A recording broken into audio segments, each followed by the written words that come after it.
तपाईँ साँच्चीकै महानायक राजा हमाले हो त भन्ने? हेर्नुहोस्, मलाई विश्वास गर्नुहोस् नगर्नुहोस्, तपाईँको कुरा हो। म राजा समाले बोल्दैछु। विश्वास भयो हजुर, विश्वास भयो। म चाहिँ गाउँले प्रमुख बोल्दैछु हजुर। हाम्रै गाउँको धुर्मुस भन्नेले मलाई हजुरको फोन नम्बर दिएको थियो, त्यसैले कलाकारसँग बोल्ने इच्छा भएर फोन गरे हजुर। अरे धुर्मुस जी त मेरो पुरानै चिन्जानको साथी हो। पहिला गाउँमा सुटिङमा आउँदाखेरि भेट भएको थियो उसको र मेरो। असाध्यै जेन्टल लाग्छ मलाई ऊ।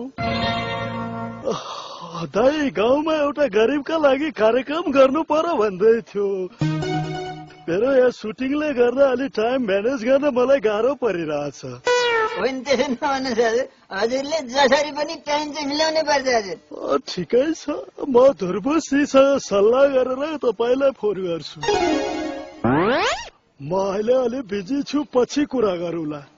हस् हजुर हस्। हो रहेछ नि त, त्यो धुर्मुसे त नपत्याउँदो खरे नै रहेछ। अहिले हाम्रो देशमा यस्तै खरे भने त तर्का मचाइरहेछ नि हजुर।